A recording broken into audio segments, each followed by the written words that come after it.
Hello everybody, welcome to BrickVault. Today is another LEGO weekly news update, possibly one of the biggest weekly news updates of the year. There is just a massive amount to get through. Pretty much all, or at least the majority of the LEGO sets for summer 2020 have been revealed. So I'm going to quickly run through as many of them as possible. And on top of that, tons of sets got 10,000 votes of support for ideas. Lots of other little stories and some even big ones within other LEGO communities as well. So anyways, we're going to jump into everything. First things first, the custom build that went up in our web store this week is the ATST. It's an original design from my brother Charlie. Tested a whole heck of a lot in real life to make sure it stands well. And the whole thing is pretty posable. If you wanted to watch the video or check out the instructions at our web store, www.brickvault.toys, that is linked in the description below. And now let's jump into the very first thing. We're just going to be running through tons of new sets for summer 2020. The AT-AT set number 75288 has been revealed. It doesn't look a whole heck of a lot different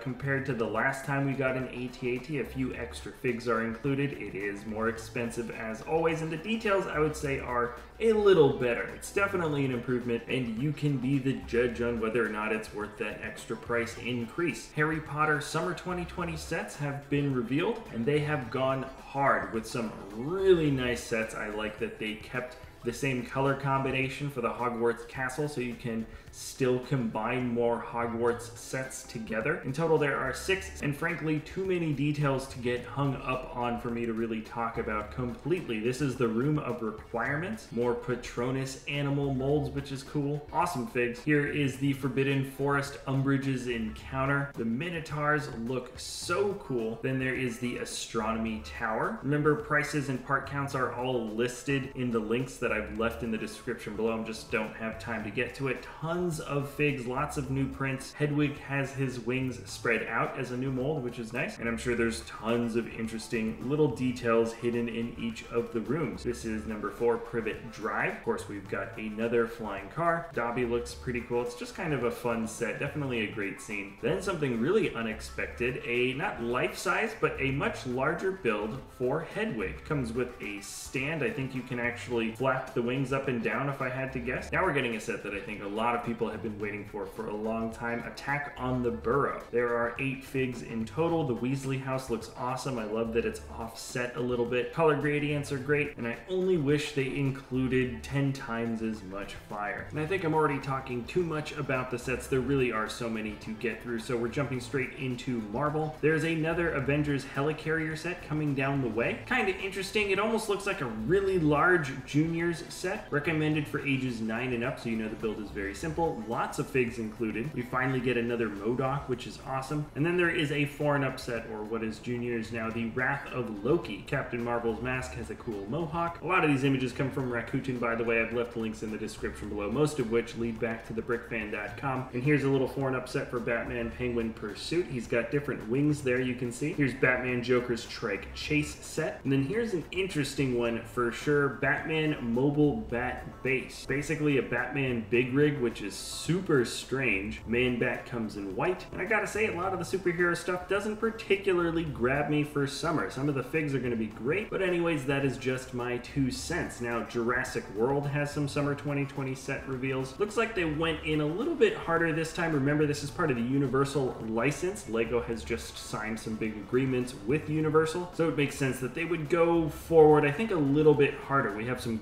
great new dinosaur molds. This is Dr. Wu's laboratory. 2 new dinos, maybe 3, I can't tell. The pictures are kind of small here. Someone will correct me in the pronunciation. I'm sure it's called the Gallimimus and Pteranodon Hunt. Almost classic space colors for that vehicle. It looks like you could modify it ever so slightly and it would fit right in with the rover builds. And then the one I was showing you earlier, House of Gyrospheres. There's a new giant T-Rex looking thing, and I don't know the name of that spiked beast, but it's such a cool looking dino. This is the Land and Water Hunt. Once again, it almost feels like classic space colors, and then hidden side is still definitely going strong. Here is BJ's Submarine. Love the paint job on the windscreen piece. Looks like we have a gloom infected shark, some new figs, and then the Supernatural race car. Loving the hot rod look. It almost feels like you could have a wind-up feature for this vehicle. And then here's an interesting one. We have the Newberry Abandoned Prison. Not gonna lie, the vehicle builds so far have been grabbing me, but the color combination is actually kind of nice. I really do like the dark orange highlights here. And then this is the Ghost Fire Truck 3000. Looks like Slenderman has officially entered the game. Love that robot minifigure piece. I don't know what that is, but I want that. And just like the school bus, I particularly enjoy that with very few modifications, you can just have a regular, awesome looking fire truck if you weren't really a big fan of all the extra sci-fi stuff that they add to the outside. Oh yeah, there's like this one other set. I don't really know what it's called. Mysterious Castle. It's probably just a whatever set. Just kidding. This is the only picture we have of it though, so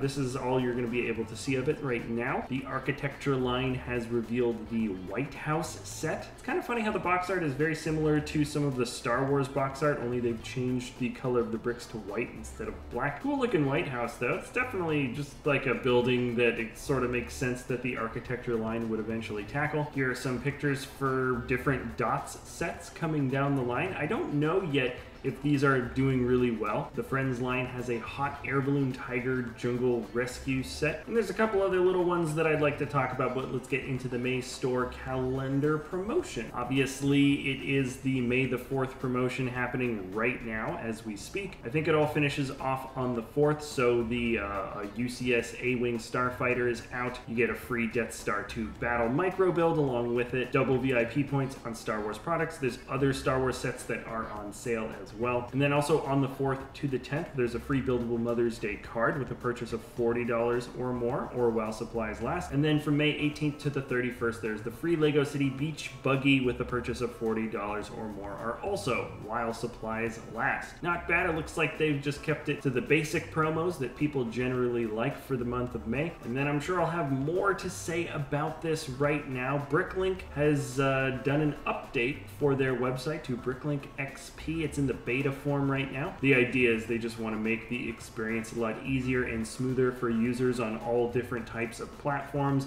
Mac, PC, tablet, mobile phone, whatever. And I'll have to do a pretty big deep dive into how the XP platform works, probably do an updated FAQ video for the web store. But in general, I consider this a good move. The easier it is for the average person to acquire pieces for their own custom building, the better. And who knows, I haven't heard any reports of problems yet, but right now, once again, the XP Bricklink is in beta right now, so it will probably be going through some changes throughout the next coming weeks. Still within the custom building news, Bricks and Pieces is now back online in certain countries, specifically Belgium, Czech Republic, Germany, New Zealand, Poland, Spain, Sweden, and the United States. My guess is that slowly but surely it will be expanding back out to where it was able to reach before in the past. And then the LEGO Group announced a partnership with the Universal Music Group, as in Universal, the production company. New products are going to be out for 2021. That's all we know, basically. And there's a couple other articles that I'm not bothering to talk about, but let's jump down to LEGO Ideas. The cat is officially out of the bag. People know about LEGO Ideas, and the fan base is getting a lot more active. A lot more people are using it. More votes are coming through, which means more projects are getting voted through for the review stage. This week alone, 6 projects got 10,000 votes of support, which has to be a record, and honestly it's been growing like crazy recently. So very quickly, Earth Globe from Disney Brick 55 got 10,000 votes. Blue Origin New Glen Rocket Launch Tower and Blue Moon Lander 1:100 scale set got 10,000 votes. That was the full title of this model. Then The Legend of Zelda Breath of the Wild Hyrule Castle got 10,000. That is awesome. Second Breath of the Wild build to get 10,000 votes. This is from Brick Gallery. Sorry, the last one, the Blue Origin New Glen Rocket Launch Tower and Blue Moon Lander 1:100 scale set. That was from the builder Matthew Nolan. Then there is Queen the Miracle Express from Artistic Shadow. Second Queen themed build also to get a 10,000 vote run through. Now we're looking at the Futurama Planet Express headquarters spaceship and the crew from Thomas W. Also, the second Futurama set to get 10,000 votes. I think there's a common theme running through here. And then last but not least, the Iron Giant 20th Anniversary Edition from Brett Cove. Congrats to everybody that got voted through for those 10,000. end. The LEGO Ideas team is definitely going to have to start changing the rules on the requirements of getting approved or at least sent to the review stage, because they have to make a model for each of these builds that gets voted in, and I can't imagine trying to source and custom build through 6 new sets in 1 week. It would be awesome if they just expanded the design crew and just assigned more people and approved more projects, but who knows, time will tell. I suppose it is a good problem to have when too many people are interested in the things that you're putting out. Anyways, thank you so much for watching, everybody. That's it for the news. Top 10 mocks of the week is tomorrow. If you enjoy our content, you can always like or subscribe. Thank you so much for watching, and we'll see you next time at BrickVault.